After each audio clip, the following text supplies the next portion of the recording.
प्रधानं सर्वधर्माणां जैनं जयतु शासनम्। मैं नमो तीर्थनायक को, नमो ओंकार वाणी को, नमो उन कुंद प्रभु को जिन्होंने ओंकार धारण की। अहो उपकार जिनवर का, कुंद का दिव्य वाणी का, जिन कुंद ध्वनि दाता उन कहान स्वामी का। नमः समय साराय स्वानुभूत्या चकासते, चित स्वभावाय भावाय सर्वभावांतरच्छेदे।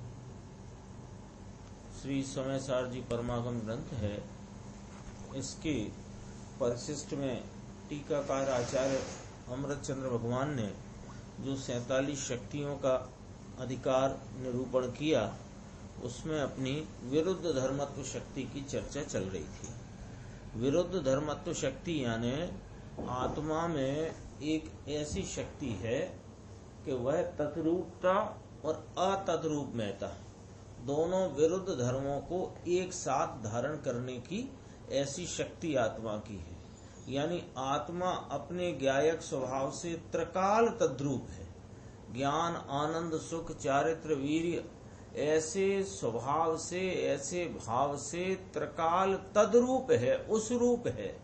लेकिन राग आदि शरीर, वाणी, मन, द्रव्य, कर्म आदि इनसे कभी भी वह तद्रूप नहीं है। तो जिस समय में वह अपने ज्ञान, आनंद आदि स्वभाव से त्रिकाल तद्रूप है, इसी प्रकार वह शरीर, वाणी, मन और राग आदि भावों से त्रिकाल अतद्रूप है। ऐसी विरुद्धता नहीं है। वास्तव में ये वस्तु के स्वरूप में ऐसी अविरुद्धता है कि वह दोनों विरुद्ध भावों को एक साथ धारण करके रखता है। इसमें अपनी चर्चा चल रही थी। पेज नंबर 317 की अंतिम लाइन है। यहां से अपन अपनी बात शुरू करते हैं। देखो, आत्मा अपने ज्ञान रूप है और पर ज्ञेय रूप नहीं है। यहाँ अपने को ये बात ख्याल में आती है कि कोई भी शक्ति हो, कोई भी तत्व का, वस्तु स्वरूप का कोई वर्णन हो, कर्ता कर्म अधिकार की बात हो अथवा ये शक्तियों के अधिकार की बात हो, गुरुदेव श्री की एक शैली है कि जो सिद्धांत वे प्रतिपादित आचार्य भगवंतों ने किया है, उसकी व्याख्या करते हुए वे प्रत्येक सिद्धांत के संबंध में हर रीति से उस बात को घटित करते हैं। और उससे अपने को क्या लाभ होता है कि वह बात किस प्रकार कहाँ घटित होती है, ये बात ख्याल में आने से वह सिद्धांत की दृढ़ता होती जाती है। जैसे अभी अपनी चल रही है तद्रूपमयता और अतद्रूपमयता, ऐसे दो विरुद्ध धर्मों को धारण करने रूप विरुद्ध धर्मत्व शक्ति आत्मा में है। उसमें से अब जरा ज्ञान के ऊपर घटित करते हैं। देखिए, आत्मा अपने ज्ञान रूप है और पर ज्ञेय रूप नहीं है। ज्ञान से तद्रूप है और पर ज्ञेयों से अतद्रूप है। ज्ञान के साथ तत्पना है और पर ज्ञेयों के साथ अतत्पना है। तो यह आत्मा अपने से भिन्न किसी भी द्रव्य का, किसी भी क्षेत्र में, किसी भी काल में अथवा किसी भी प्रकार से कुछ भी नहीं कर सकता, क्योंकि उसे पर के साथ अतत्पना है। ये भेद ज्ञान की भूमि खड़ी हो गई। भूमि का बुनियाद, भेद ज्ञान की बुनियाद तद्रूपमयता और अतद्रूपमयता, यानी अपने ज्ञान आनंद आदि स्वभाव से तद्रूप स्वरूप है और उसी काल में शरीर मन वाणी राग आदि से अतद्रूप स्वरूप है। तो ये भेद ज्ञान का आधार खड़ा हो गया।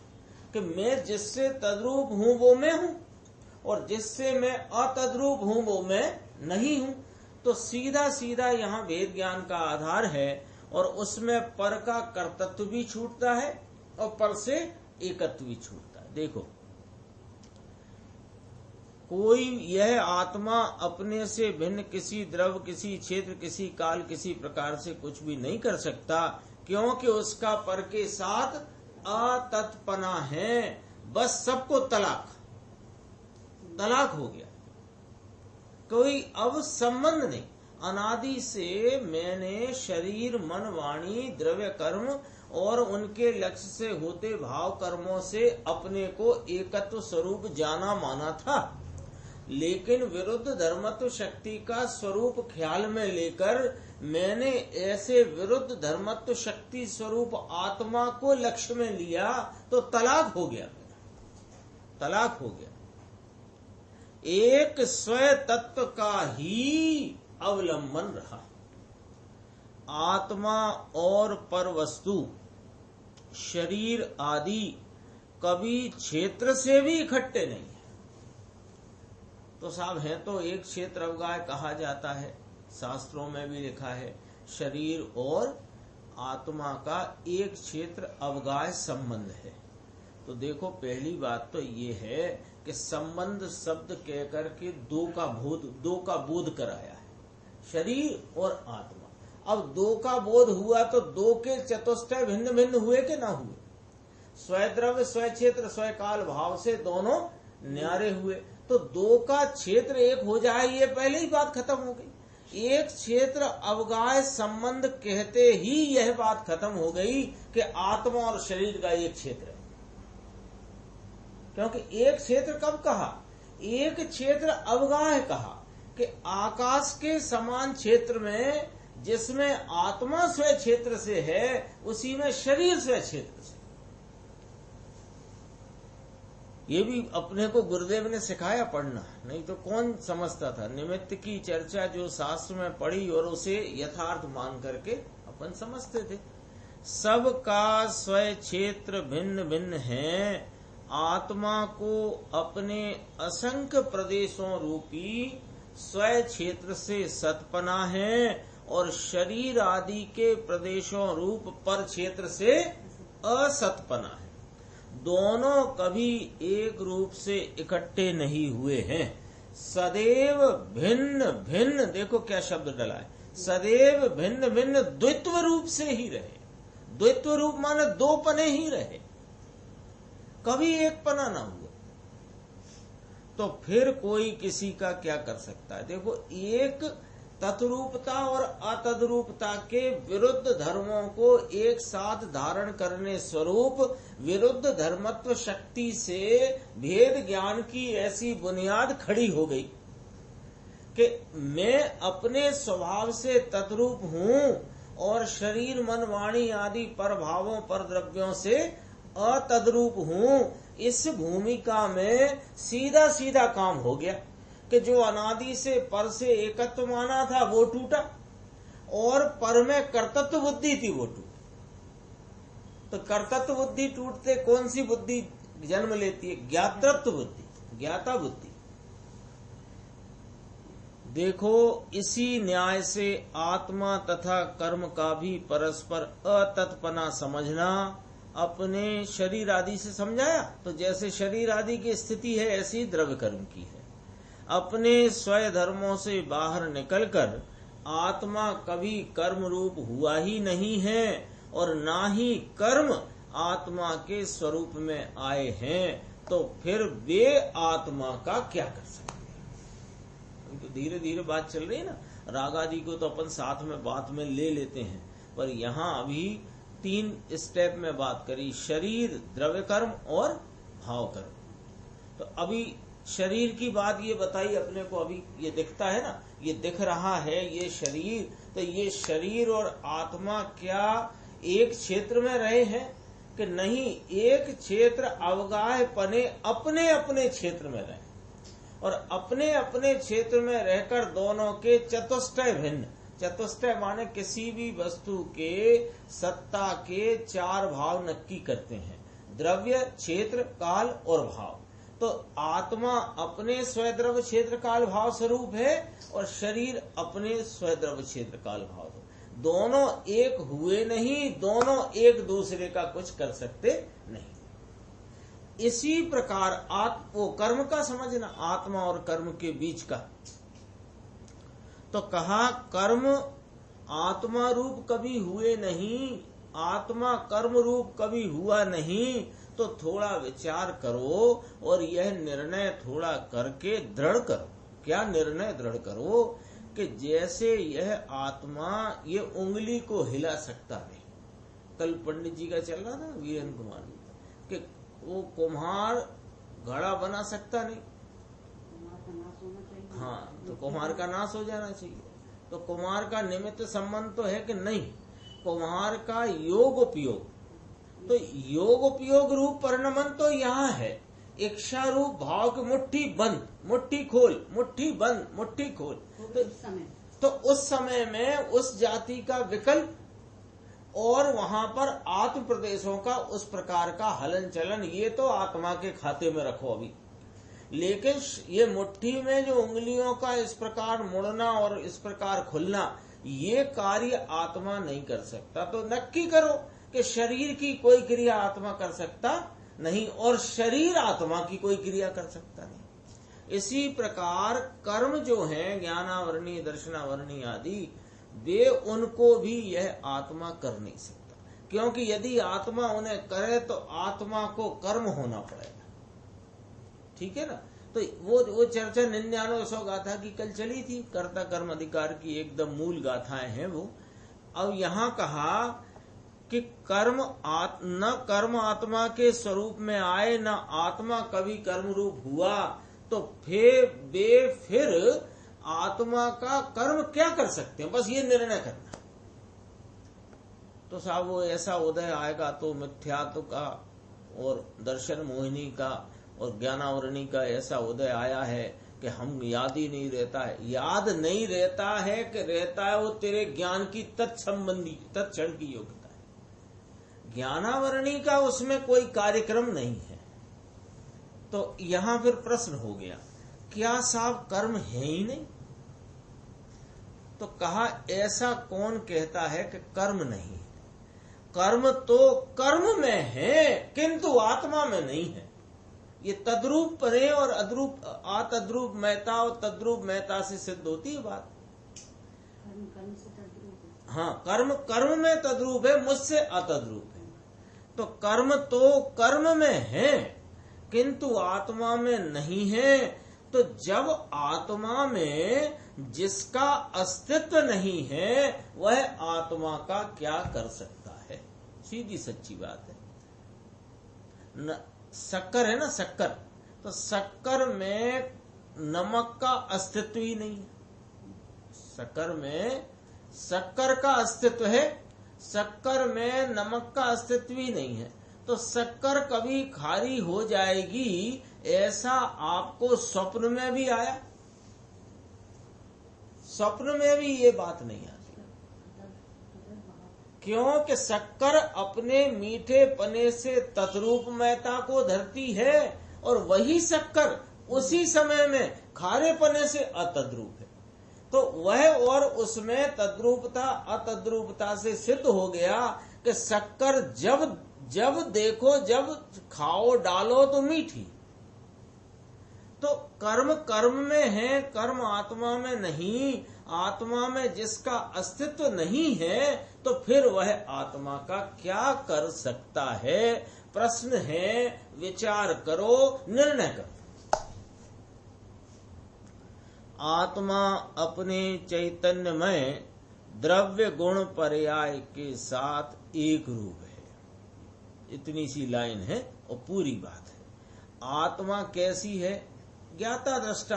तो आत्मा चैतन्यमय है। तो चैतन्यमय है तो बिना गुण पर्याय की है कि नाना जगत की जितनी वस्तुएं हैं वे सब द्रव्य गुण पर्याय स्वरूप है। तो यह आत्मा भी द्रव्य है, चैतन्य आदि गुण है, उनका परिणमन उस रूपता से तो द्रव्य गुण पर्याय से एक रूप है। और कर्म के द्रव्य गुण पर्याय से यह आत्मा अतत्रूप है, यानी कि भिन्न है। यदि ऐसा ना हो तो आत्मा और जड़ दोनों एक मेक हो जाएं। बोलो, इसलिए वस्तु का ही अभाव हो जाए।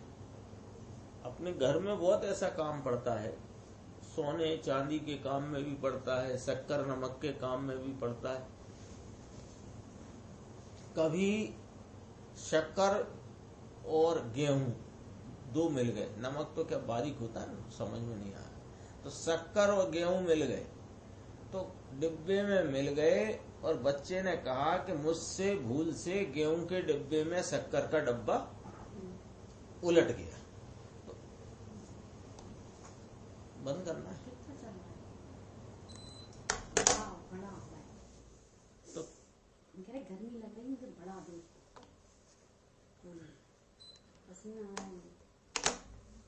क्या कहते हैं कि शक्कर, गेहूं के डब्बे में शक्कर का डब्बा उलट गया। बच्चे ने कहा कि उलट गया डिब्बा, तो अब वो मम्मी को मालूम पड़ा तो उनको कोई चिंता हुई क्या? कोई चिंता इसलिए नहीं है कि गेहूं शक्कर से तद्रूप है और मिठास उससे तद्रूप है, तो उसमें कोई हमें कोई समस्या जान नहीं पड़ती। क्यों नहीं पड़ती? तो कहते हैं देखो, कर्म के द्रव्य गुण पर्याय से अतत रूप है, भिन्न है। यदि ऐसा ना हो तो आत्मा और जड़ दोनों एक मेक हो जाएं। तो एक मेक हो नहीं सकते। क्यों नहीं हो सकते? कि जड़ अपने द्रव्य गुण पर्याय स्वरूप है कर्म आदि, और आत्मा अपने द्रव्य गुण पर्याय स्वरूप है, इसलिए वस्तु का ही अभाव हो जाए। किंतु वस्तु के अभाव की इच्छा कौन करेगा? नास्तिक हो वही ऐसा मान सकता है। अब ये वाली बात को और स्पष्ट करना है, क्योंकि प्रश्न क्या किया था श्रोता ने, क्या साहिब कर्म है ही नहीं? तो कहा कर्म है, तो कर्म कर्म में है और आत्मा आत्मा में है। आप बात तो अच्छी कह रहे हो कि आत्मा अपने द्रव्य गुण पर्याय से चैतन्यमय है और कर्म जड़मयता से अपने द्रव्य गुण पर्याय में है। दोनों में अतद्रूप बना है, दोनों अपने अपने स्वभाव से तद्रूप बने हैं। बात तो आपकी 100 टंच हमको जम गई है, लेकिन अब हमारा प्रश्न ये और अंदर चित्त में कुलबुला रहा है। क्या प्रश्न कुलबुला रहा है? कि ये प्रश्न हमें परेशान कर रहा है कि इतना और बता दो साहब कि फिर ये आत्मा कर्म की चर्चा जनवाणी में इतनी इतनी क्यों? बहुत है ना, ज्ञानावरणी कर्म, ये अभी इनका क्षयोपशम बहुत अल्प है, इनका क्षयोपशम अधिक है।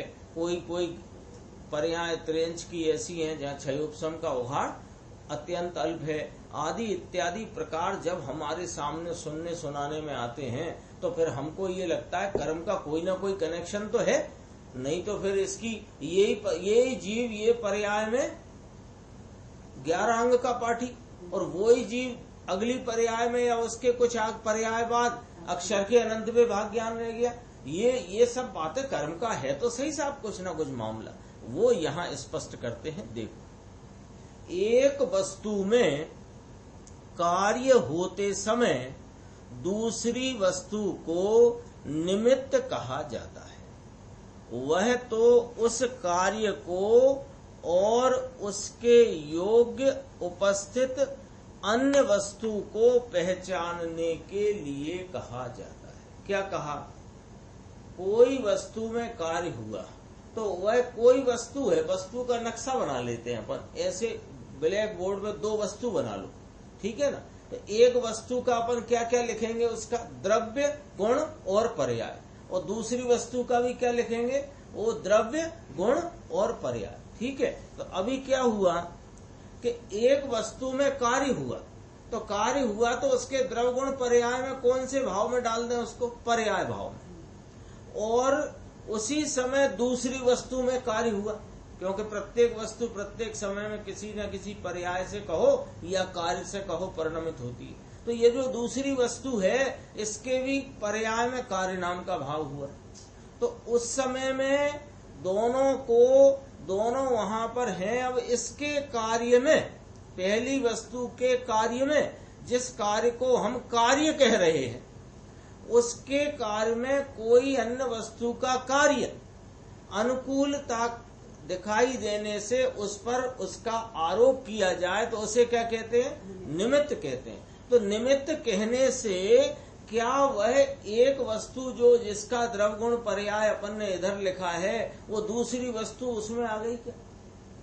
जैसे कि जीव पदार्थ आत्मा और कर्म ज्ञानावरणी, तो यहाँ पर जो जीव की पर्याय में मैं आत्मा हूँ ऐसा जानने रूप कार्य ज्ञान की पर्याय में हुआ, तो उस ज्ञान की पर्याय में उस समय पर ज्ञानावरणी कर्म के क्षयोपशम रूप भाव भी हुआ। तो वो भाव को इसकी ज्ञान की पर्याय रूपी कार्य में अनुकूल देखकर निमित्त कह दिया। क्या बताने के लिए कि यहाँ पर ये निमित्त है और उस समय में कर्म में भी इस प्रकार का कार्य हुआ है, ये बताने के लिए कहा। तो अब अपना सिर्फ इतना प्रश्न है कि दोनों में कार्य हुआ कि नहीं हुआ, दोनों अपनी अपनी द्रवगुण पर्याय वाले हैं कि नहीं। तो इसकी पर्याय में इसकी पर्याय का प्रवेश हुआ क्या दूसरे वाले का, या पहले वाले का दूसरे की पर्याय में हुआ? जब प्रवेश हुआ नहीं तो अतद्रूपता नक्की है कि नहीं? दोनों एक तो हुए नहीं है ना, तो एक नहीं हुए तो इस बात में आपको क्या तकलीफ पड़ती है कि कर्म कर्म में है और आत्मा आत्मा। अब ये निर्णय करने में अपने को क्या तकलीफ है? तकलीफ हो तो फिर अपन और चर्चा गुरुदेव श्री से पूछ पूछ के देख देख के उसमें से उनके स्पष्टीकरण को समझ सकते हैं। अनादि से समस्या यही है ना अपनी, कि वो कर्म के उदय को देखता रहता है और उससे अपनी पर्याय में होने वाले कार्य को उससे हुआ मानता है। तो समकाल है ना भाई, इसलिए उसको समकाल है तो उसके लिए भी एक न्याय आता है जनवाणी में, समकाल तो अनंत द्रव्यों का है। वो जो अनुकूलता का आरोप देकर जो शास्त्र आदि से ज्ञान कराया, तो इसको ऐसी भ्रमणा हो गई कि ये दो वस्तुएं एक हो गई। क्यों कि अभी नई हो गई भ्रमणा की? नहीं, भ्रमणा तो नई नहीं हुई, पुरानी भ्रमणा पुष्ट हो गई। देखो क्या कहते हैं, एक वस्तु में कार्य होते समय दूसरी वस्तु को निमित्त कहा जाता है। वह तो उस कार्य को उसके योग्य माने अनुकूल उपस्थित अन्य वस्तु को पहचानने के लिए, पहचान कराने के लिए, बतलाने के लिए कहा जाता है। किंतु वह अन्य वस्तु कुछ कर देती है ऐसा बतलाने के लिए उसे निमित्त नहीं कहा जाता। तो साहब इतने जो कर्म सिद्धांत आदि के बड़े बड़े ग्रंथ हैं, उन सब में जो कर्म की प्रकृतियों के बंध भाव, उनके उदय भाव, उनकी उदीर्णा, संक्रमण, अपकर्षण, उत्कर्षण आदि की इतनी जो चर्चा है, क्या वो सिर्फ निमित्त बतलाने के लिए है कि ये बतलाने के लिए है कि इनके उदीर्णा संक्रमण अपकर्षण से आत्मा में कुछ हुआ है? ये वो तो उस समय उसकी वस्तु निमित्त है, अनुकूल है। दोनों में अनुकूलता और अनुरूपता का क्या है? व्यवहार, उपचार, कथन करने का, जानने का भाव। एक इतना, कोई कहे कि सैनिक को नरकायु का बंध हुआ था तो नरकायु उदय में आई इसलिए नरक में है, कि ये बात गलत है। अनेक बार गुरुदेव ने ये वाली बात कही, अनेकों बार। वह तो उस जीव की उस समय की योग्यता का परिणमन है। तब ऐसी योग्यता वाले कार्य को उसमें अनुकूल कौन है कि वो नरकायु का अर्थ है। देखो, निमित्त के साथ तो यहाँ तत्पना की बात चलती है ना, तो निमित्त के साथ तो उपादान के कार्य का, अपने नक्शे में जो पहली वस्तु है ना, उस वस्तु का कार्य अपन विचार में ले रहे थे। तो पहली वस्तु के कार्य का दूसरी वस्तु के कार्य से अतत्पना है। जिसे जिसके साथ आततपना हो वह उसमें कुछ नहीं करता, इसलिए निमित्त अकिंचित कर है। ये एक नया शब्द, नया भी नहीं है पर थोड़ा कम प्रचलन में है। अकिंचित कर, आ माने नहीं, किंचित माने जरा भी, कर माने करने वाला। तो निमित्त उपादान के, अब उपादान माने अपनी जो नक्शे में पहली वस्तु जैसे आत्मा, आत्मा की ज्ञान की कोई भी अवस्था, वो अवस्था उसका आत्मा के ज्ञान गुण का कार्य, उसमें ज्ञानावरणी का क्षयोपशम अकिंचित कर, दर्शनावरणी का क्षयोपशम अकिंचित कर, दर्शन मोहिनी का उदय आदि है वो इसके मिथ्यात्व रूप परिणमन में अकिंचित कर। अकिंचित कर माने बिल्कुल नहीं करने वाला, किंचित भी नहीं करता, और ऐसा जो नहीं मानते, यानी जिनेंद्र भगवान द्वारा जैसा वस्तु स्वरूप है वैसा उन्होंने जानकर प्रतिपादित किया और वह यहाँ पर समझाया जा रहा है। और ऐसी समझ जो नहीं रखते, ऐसा जो नहीं मानते, किंतु ऐसा मानते हैं कि देखो साहब ये जो कोई कार्य हुआ है इसमें निमित्त कुछ ना कुछ तो करता है, कुछ ना कुछ थोड़ा तो करेगा। यहाँ अकिंचित का क्या अर्थ है? किंचित नहीं, कुछ भी नहीं। इसको क्या लगता है? कुछ ना कुछ तो करता है, थोड़ा तो करता है। वे कहते हैं कि वे वस्तु की तत् अतत शक्ति को, तत् अतत शक्ति को यानी कि विरुद्ध धर्मत्व शक्ति को नहीं जानते। विरुद्ध धर्मत्व शक्ति किस बात का द्योतक है?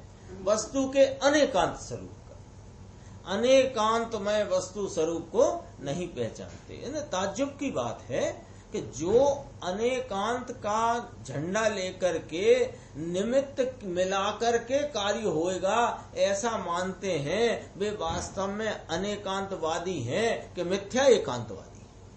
थोड़ा विचार करके अपन तो देखते हैं, क्योंकि सबको अनेकांत और स्यादवाद जैन धर्म के ऐसे दो मूल भाव हैं जिनके, जो जैन धर्म की पहचान है। समझ लो जैन धर्म किसे कहते हैं? कोई के कि जिसमें अनेकांतमयी वस्तु स्वरूप का स्यादवाद से निरूपण किया, वो जैन धर्म है। सीधी सच्ची परिभाषा, सरल से सरल। अनेकांत को बताने के लिए कुछ तो हो, तो स्यादवाद है, क्योंकि वस्तु अनेकांत स्वरूप है। वस्तु तो किसी ने बनाई नहीं है कि वस्तु को अनेकांत में बनाओ पहले, ऐसा नहीं। वस्तु अनेकांत स्वरूप है, ऐसी अनेकांत स्वरूप वस्तु को कैसे बताएं कि स्यादवाद से बताएं? ये जैन धर्म की विशेषता कहो, जैन धर्म का उजियारा इससे है। अब कहते हैं कि अनेकांत की इतनी प्रसिद्धि है कि प्रत्येक जो जैन कहलाता है वो कहता हम तो अनेकांत को मानने वाले हैं साहब, हम एकांती नहीं है।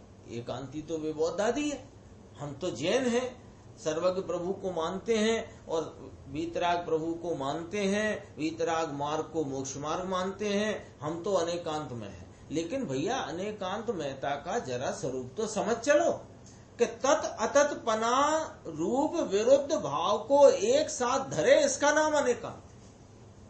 तो तत् अतत क्या होता है? अरे तत् अतत तुम्हें नया शब्द लगता है तो चलो पुरानी बात करते हैं। स्वय से अस्ति पर से नास्ति, तो स्वय से अस्ति और पर से भी अस्ति, ये अनेकांत कैसे हो सकता है? शक्कर स्वभाव से मीठी भी और खारी भी, ये अनेकांत कैसे हो सकता है? तो शक्कर का अनेकांत बता दो कि शक्कर स्वभाव से मीठी ही है, खारी नहीं। अथवा यूं कहो कि शक्कर मीठे पने से तत्रूप है और खारे पने इत्यादि से अतत्रूप है। तो ये तत् पने ने किसका प्रकाशन किया? अनेकांत का प्रकाशन। अनेकांत में वस्तु स्वरूप को जो नहीं पहचानते वे, इसलिए वे मिथ्या दृष्टि है। यह देव गुरु शास्त्र सच्चे। अब ये थोड़ा हर पैराग्राफ में अपने को तत् अतत्पने की शक्ति अथवा तत्पने का जो वस्तु स्वरूप है उसके आधार से बहुत प्रकार से घटित करते हैं गुरुदेव। अभी अपने सामने कर्म और आत्मा में निमित्त नैमित्तिक संबंध होने पर भी कर्म से अतत्पना और स्वभाव से तत्पना सिद्ध किया। अब अगली बात आती है, यह देव गुरु शास्त्र सच्चे और इनसे विरुद्ध कथन करने वाले अन्य भी सच्चे, ऐसा जो मानते हैं। एक बात, फिर दूसरी बात कहेंगे। यानी कोई ऐसा मानते हैं कि देखो साहब, सच्चे वीतरागी हितोपदेशी सर्वज्ञ जो हैं वे सच्चे देव हैं, उनके द्वारा कही हुई वाणी सच्चे शास्त्र हैं और उनके बताए हुए मार्ग पर जो चल रहे हैं वे सच्चे गुरु हैं। हम ऐसा भी मानते हैं। और भी अन्य हैं, तो अन्य भी है ही ना साहब, वे भी तो उनके देव हैं, तो वे भी सही और ये भी सही, ऐसा जो मानते। सही मार्ग तो एक ही होता है ना। हाँ, एक ही होएगा। गुना इधर से पूरब की तरफ, हाँ, इधर पूरब की तरफ चलेंगे तो भी गुना पहुंचेंगे और पश्चिम की तरफ चलेंगे तो भी गुना पहुंचेंगे। ऐसा तो हो नहीं सकता। तो सच्चे देवगुरु सा सच्चे और इनसे विरुद्ध कथन करने वाले अन्य भी सच्चे, ऐसा जो मानते हैं, क्योंकि हम तो सर्वधर्म समभाव वाले हैं। हम किसी से कोई विरोध रखते नहीं। अपना जैन धर्म तो वीतरागी धर्म है ना, तो किसी से राग और किसी से द्वेष ये अपने धर्म में ही नहीं है भाई साहब बात। अरे यहाँ तेरे राग द्वेष की बात नहीं है, यहाँ सच्चा क्या और झूठा क्या ये तो निर्णय करना पड़ेगा ना। दाम तो दे 50,000 रुपया 10 ग्राम के, 10 ग्राम सोना दे दो, 50,000 रुपए ले लो। उसने कहा एक काम करो, आज तुम जो पीतल ले जाओ, आज सोने की जगह पीतल ले जाओ, कल हम सोना दे देंगे, कल जब और आओगे तुम दोबारा 50,000 लेके तो तब सोना दे देंगे, आज पीतल ले जाओ, तो चलेगा।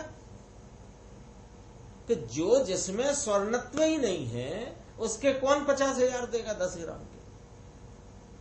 तो जिनके पास वस्तु स्वरूप का यथार्थ प्रतिपादन नहीं है, सो जे भी सच्चे वे भी सच्चे कैसे हो जाएंगे। दूसरी और बात, अथवा तो क्या सत्य होगा उसके संदेह में रहते, यानी अब उनका भी तो होगा साहब कुछ ना कुछ सच्चा, अथवा पता नहीं कौन का सच्चा, हम क्या जाने। हमें तो एक बात और समझ में आई, बहुत सब सुनते समझते हैं, बहुत लोगों में उठना बैठना भी है। हमें एक बात समझ में आई, सब अपने अपने तरीके से प्रतिपादन करते हैं, सबका सही है, अथवा हमें नहीं समझ में आता किसका सही है। तो भाई साहब तुम्हें समझ में नहीं आ रहा तो अभी तुम 4 गति में और घूमो, कोई जल्दी नहीं है, आपको भी नहीं है और व्यवस्था को भी नहीं है वस्तु की। संदेह में रहते हैं और सत्य का निर्णय नहीं करते। देखो कितनी बड़ी जिम्मेदारी सौंपते हैं गुरुदेव श्री अपने को, क्योंकि अपने को करना क्या है कि 4 गति के परिभ्रमण से छूटना है। और 4 गति के परिभ्रमण का कारण कौन है कि अज्ञान। तो अज्ञान है तो अज्ञान से छूटना, तो अज्ञान से यदि छूटना है तो अज्ञान का नाश कैसे होगा। सत्य के निर्णय से और असत्य के निर्णय से। निर्णय माने सत्य को निर्णय करके सत्य को अंगीकार करना और असत्य को असत्य जान करके उसका त्याग करना, ऐसे ही तो अज्ञान का नाश होगा। ये सांप है कि रस्सी है, संदेह पड़ा हुआ है, तो जब ये निर्णय किया कि ये रस्सी ही है सांप नहीं, तो फिर क्या करना कि रस्सी जानकर उसे उठा के अलग कर देना। और सांप का निर्णय हुआ तो तुम अलग चले जाना। देखो रबड़ी, और मुझे बहुत अच्छा उदाहरण दिया गुरुदेव, रबड़ी मलाई हो, उसमें जरा सा भी विष जहर पड़ा हो तो लोग उसे नहीं खाते। अरे विष ना हो किंतु अथवा इसमें विष पड़ा होगा ऐसी शंका हो जाए तब भी रबड़ी को नहीं खाते। विष है नहीं उसमें, लेकिन शायद ऐसा ना हो इसमें जहर पड़ा हो, ऐसी शंका हो तब भी उस रबड़ी को नहीं खाते। तो फिर यहाँ धर्म में सच्चे देव गुरु शास्त्र और कुदेव कुगुरु कुशास्त्र दोनों को समान मानकर उनका आदर करना, वह तो अमृत और विष को एक मेक करने के समान है। लो, ये पूरा पैराग्राफ जिम्मेदारी का है। जिम्मेदारी का क्यों है? अज्ञान का नाश करना हो तो सत्य का निर्णय करना पड़ेगा। तो सत्य के निर्णय के लिए तुझे सच्चे देव गुरु शास्त्र का और कुदेव को गुरु को शास्त्र का दोनों का निर्णय करके उनकी असमानता का निर्णय करना पड़ेगा। समान है, ठीक है, अपने को तो किसी का निरादर नहीं करना, तो यहाँ निरादर करने का उपदेश नहीं है, लेकिन अपने जो सच्चे देवगुरु शास्त्र उनका बताया हुआ मार्ग और उस मार्ग में जो शुद्धात्मा का स्वरूप और वह शुद्धात्मा, इसका आदर करना हो तो अन्य के आदर में इसका निरादर होता है। इसलिए सारी बात समझना चाहिए। सच्चे देव गुरु शास्त्र का मानने पर भी देखो अभी और थोड़ी जिम्मेदारी कि दोनों को समान मानकर उनका आदर करना, वह तो अमृत और विष को एक में करने के समान है।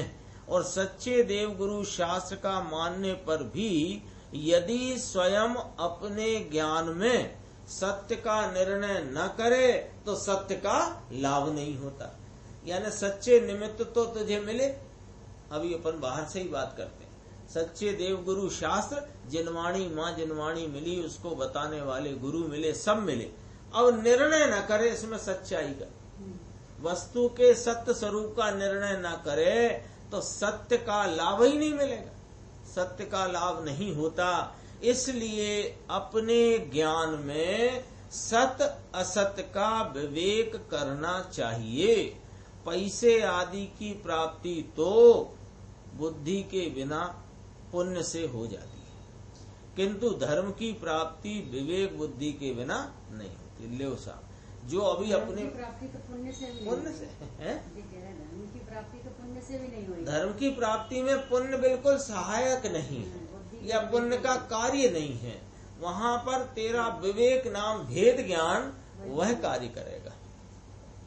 और पैसा मिल गया, तुम सोचते हो, कई बार आता गुरुदेव का उदाहरण आता है, राजस्थान से निकले, अपने गांव से निकले कहीं से, तो 2 लोटा लेके और 2-4 रुपए लेकर के आ गए। अब बम्बई आ गए कि जयपुर आ गए कि बड़े शहर में आ गए, और साहब 10-15 साल तक वहां रहे और रह करके पता पड़ा 4 कोठी हैं, 5 दुकानें हैं। तो ये अब वो यूं कहता है कि ये मैंने अपनी बुद्धि से कमाया है। और जिनेन्द्र परमात्मा कहते हैं कि तेरी बुद्धि से एक नया पैसा आता नहीं, क्योंकि जो पैसा आता है और रुकता है अथवा जाता है वो तेरी बुद्धि का, उसमें 0% काम, कुछ काम नहीं, कोई काम नहीं बुद्धि। तो ये जो साहब क्या खरीदना, क्या बेचना, कब तक रखना, किसको बेचना, किससे लेना, ये इसमें बुद्धि नहीं लगती। बोले इसमें तेरी बुद्धि का तुझे भ्रम होता है कि मैं बुद्धि लगा रहा हूं।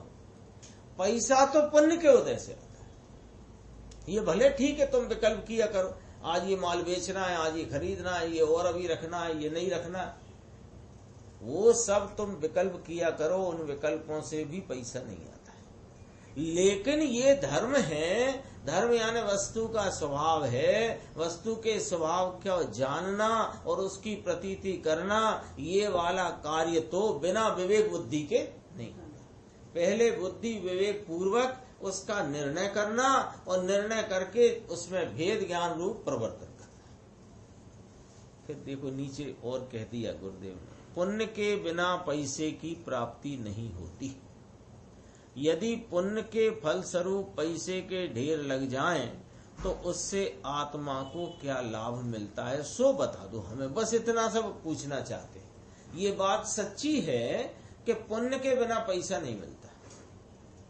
पूर्व का पुण्य जब उदय रूप होता है, उसके उदय के निमित्त से यह अनुकूल सामग्रियां धन दौलत इकट्ठी होती है। ये बात तो 100% सच्ची है कि पुण्य के बिना पैसा धन संपत्ति की प्राप्ति नहीं होती। लेकिन अब हमारा एक प्रश्न है, उसका जवाब गुरुदेव अपन से पूछ रहे हैं, तो अपन सब ही उसका जवाब खोजें।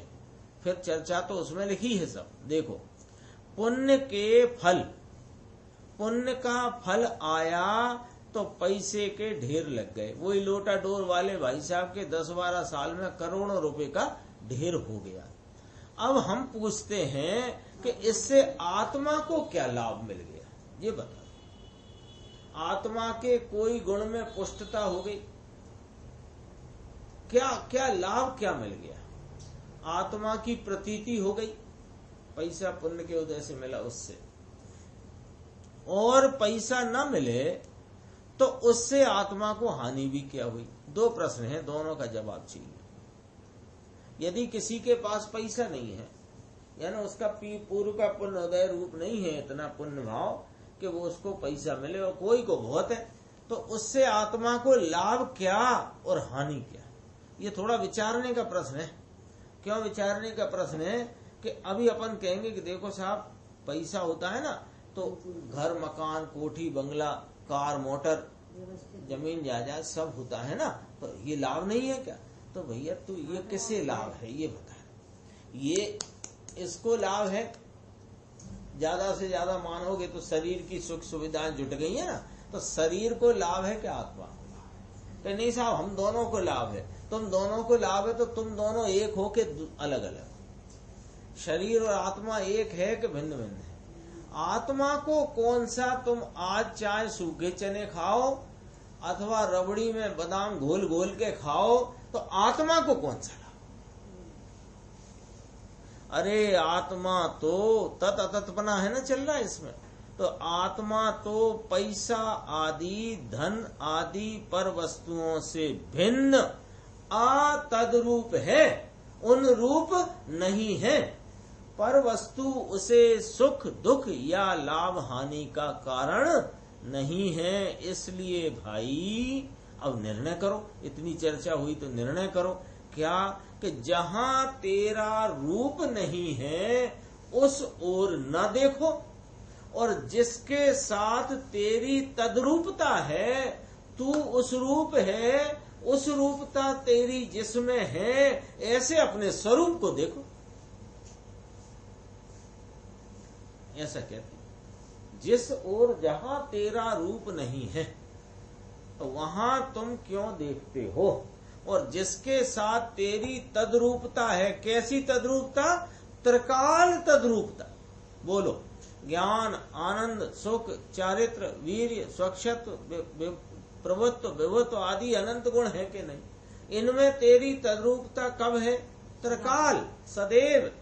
और शरीर कर्म वाणी मन, इनसे तेरी कोई तद्रूपता है कि नहीं? तो इनको मत देखो।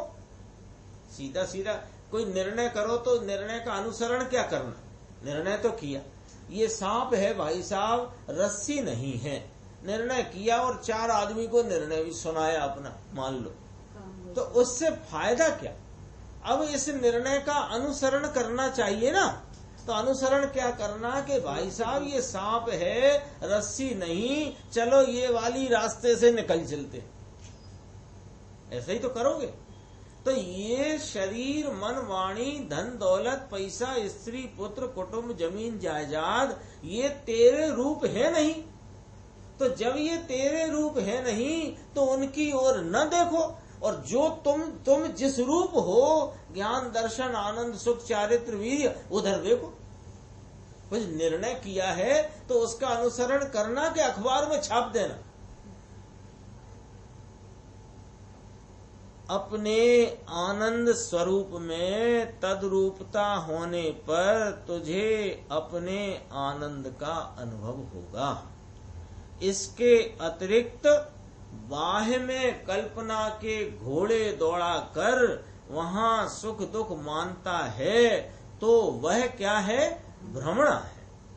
अरे भाई, बहुत इसमें कई बार गुरुदेव का ऐसा अंतरंग से बहुत ऐसा आता है कि वैराग की स्थिति खड़ी हो जाए यदि थोड़ा विचार में ले तो। वो वैराग से करना क्या? घर कुटुंब छुड़वाने के लिए नहीं। वैराग का अर्थ है कि जो तेज रूप नहीं है उधर से तेरी रुचि तोड़, और जो तेरा स्वरूप है उधर रुचि को जोड़। देखो, अरे भाई, कैसी जाति कैसा कुटुंब, कैसा संप्रदाय, कहाँ का पैसा और कहाँ का शरीर, यह सब तो आत्मा से बाहर है और तू उन सब से पृथक है। तेरा उन सब के साथ अतत्पना है और अपने ज्ञान आनंद आदि अनंत धर्मों के साथ तत्पना है। जो आत्मा का स्वरूप अपना रूप है, उसे न जानकर, उसे न पहचान कर विपरीत श्रद्धा से पर को अपना मानता है। विपरीत श्रद्धा क्या? पर में अपने पने की प्रतीति, अपने पने की का अहम, तो उसमें विपरीत श्रद्धा से पर को अपना मानता है। यह वह मोह है, अनंत संसार का कारण है। इसलिए हे जीव, बाह्य में अपनापन ना मानकर अंतर में अपने आत्मा को देख, वही मोक्ष का कारण। रोज एक ही बात सुनाना है और रोज हमें एक ही बात सुनना है, तो करना क्या है? उन्हें तो यही सुनाना है। आचार्य कुंद भगवान को भी यही सुनाना है, अमृत चंद्र भगवान को भी यही सुनाना है, गुरुदेव श्री को भी यही सुनाना है, छावड़ा जी को भी यही सुनाना है, बनारसी दास जी को भी यही सुनाना है। और हमें सुनना है। हमें भी जिस दिन सुनने नहीं मिलता तो ऐसा लगता है आज कुछ ठीक नहीं रहा। हमें भी सुनना है, अच्छी बात है भैया, उन्हें सुनाना है, तुम्हें सुनना है, पर करना क्या है?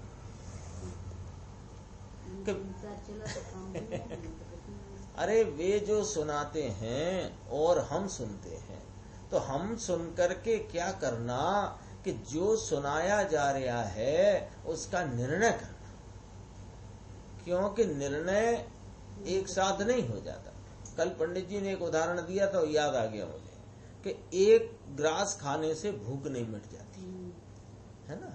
तो एक ग्रास नहीं खाता व्यक्ति, जब भूखा हो ना तो 1 2 3 4 5 6 7 ऐसे खाता। तो कब तक खाता है कि जब तक पेट नहीं भर जाता। और पेट भरने की सूचना पत्नी देती है कि वो खुद ही देता है। पत्नी तो नहीं कह देती अब तुम्हारा पेट भर चुका, उठो। पेट भर गया इसकी सूचना भी उसे स्वयं प्राप्त होती है ना। ऐसे कल पंडित जी ने बहुत अच्छा उदाहरण दिया था। तो ऐसे ये तत्व निर्णय का कार्य भी रोज एक बिंदु तद्रूपता अतद्रूपता का, अनंत धर्मत्व शक्ति का, विरुद्ध धर्मत्व शक्ति का अथवा निष्क्रियत्व शक्ति का जो भी चर्चा आती है उसमें से एक एक ग्रास निर्णय की तरफ जाने दो। और जब वस्तु तत्व समझ में आएगा और परिपूर्ण यथार्थ भाव तुम्हें बैठ जाएगा तो फिर तुम्हें कोई कहने वाले की जरूरत नहीं पड़ेगी। अब तुम्हारा भाई साहब हो गया है पूरा सुनने सुनाने कार्यक्रम, अब तुम सुनना बंद करके अपना जो काम निपटा लो। स्वयं ही थाली सरका देता है और पानी उठा लेता है।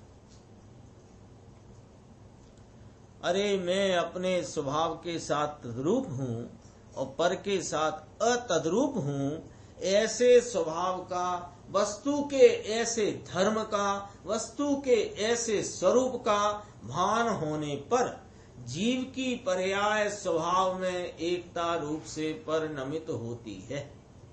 इसलिए वह पर्याय स्वभाव में तद्रूप हुई है और राग के साथ अतद्रूप हो गई है। इसकी पर्याय इस प्रकार जिसकी पर्याय में निर्मल परिणमन हो उसी की स्वशक्ति, उसी को स्वशक्ति की यथार्थ प्रतीति हुई है। और जिसकी पर्याय मात्र विभाव में ही तद्रूप होकर परिणमित होती है वह तो राग के साथ एकता बुद्धि वाला मिथ्या दृष्टि है, उसे आत्मा की शक्ति की प्रतीति नहीं है। राग से तथा पर से अतद्रूप ऐसे अपने स्वभाव को उसने वास्तव में जाना ही नहीं है। देखो ये बहुत गंभीर पैराग्राफ है, यही अपन लेते हैं, समय हो रहा है। थोड़ा सी चर्चा और है, अपनी आगे की स्वाध्याय में चलेगी। ये एक पैराग्राफ देखते हैं, बहुत अच्छा है। मतलब ये जो अपना विषय है उसका संबंध में बहुत क्रीम है एकदम। विरुद्ध धर्मों को धारण करने वाली आत्मा की शक्ति कही गई। विरुद्ध धर्म कहे ना, तद्रूपमयता और अतद्रूपमयता, ये दोनों विरुद्ध धर्म है। विरुद्ध कैसे है कि एक तद्रूपता का सूचक है और एक अतद्रूपता का सूचक है। तो दो अलग अलग भाव के सूचक अथवा अलग अलग भाव स्वरूप वे दो धर्म है, लेकिन वे दोनों विरुद्ध होने पर भी विरुद्ध नहीं है। कैसे कि देखो, विरुद्ध धर्मों को धारण करने वाली शक्ति, विरुद्ध धर्म से ही वस्तु का अविरुद्धपना टिका हुआ है कि यह वस्तु अनादिकाल से जड़ पुद्गल परमाणुओं के संयोग में सदा काल रही। कोई काल ऐसा नहीं आया संयोग में कि इसका जड़ से संयोग छूट गया, कभी नहीं आया, है ना।